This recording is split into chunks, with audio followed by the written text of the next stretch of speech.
শারদীয় দুর্গাপূজা উপলক্ষে চলছে ঢাক মেরামতের কাজ। দেবীর আরাধনায় ঢাকের বাজনা ছাড়া যেন পূজা অসম্ভব। এজন্য চলছে শেষ সময়ের মেরামত। অনেকে ঢাক মেরামত করে নিয়েও গেছেন। ঢাকিরা জানান, শুধুমাত্র দুর্গাপূজাতেই তাদের ঢাকের চাহিদা বাড়ে।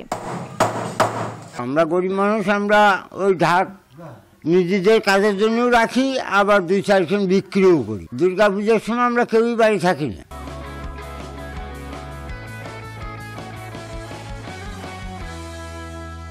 এই দুর্গাপূজার সময় আমরা চলে যাই পুজো বাড়ি, আমরা সম্পূর্ণ পুরুষ নামা হয়ে চলে যাই।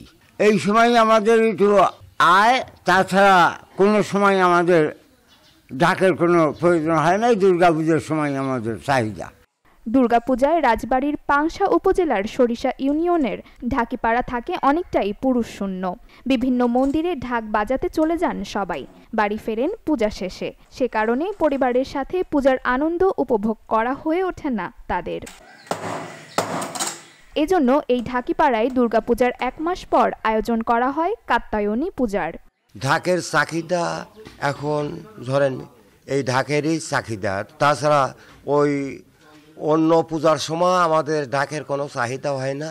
এই দুর্গা পূজার সময় আমাদের যাই ঢাকের চাহিদা হয়, যাই 2-4 খান বিক্রিও করি, আবার নিজের কাজও করি।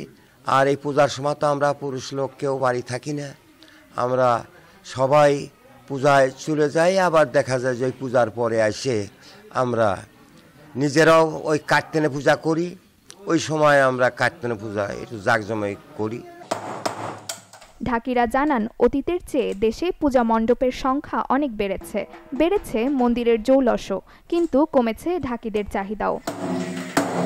চাহিদা আরো দিন দিন কমে যাচ্ছে। আমাদের 5,000 টাকা করে ঢাক কিনে নিয়ে আছে, যেহেতু আমাদের চাহিদা মূল্য কম এবং মেরামত করে যখন নষ্ট হয়ে যাচ্ছে আমাদের কাছে এসে 2,000 টাকা দিয়ে মেরামত করে নিয়ে তারা চলে যাচ্ছে। তাহলে আমাদের চাহিদা কেমনে কমে যাচ্ছে, কারণ চাহিদা যদি থাকতো তাহলে আমাদের মানটা আমাদের বাড়তো। আমাদের অন্য কোনো পেশার নাইও, এই ঢাকির এখন চাহিদাও কম। আমরা অন্য কর্ম যে করবো, জায়গা জমি এগুলোও নাই, এই ঢাকি নিয়েই আমরা ব্যস্ত থাকি এই পূজা আসলেই।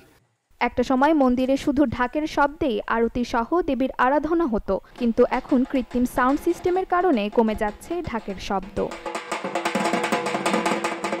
Desk report, channel 24।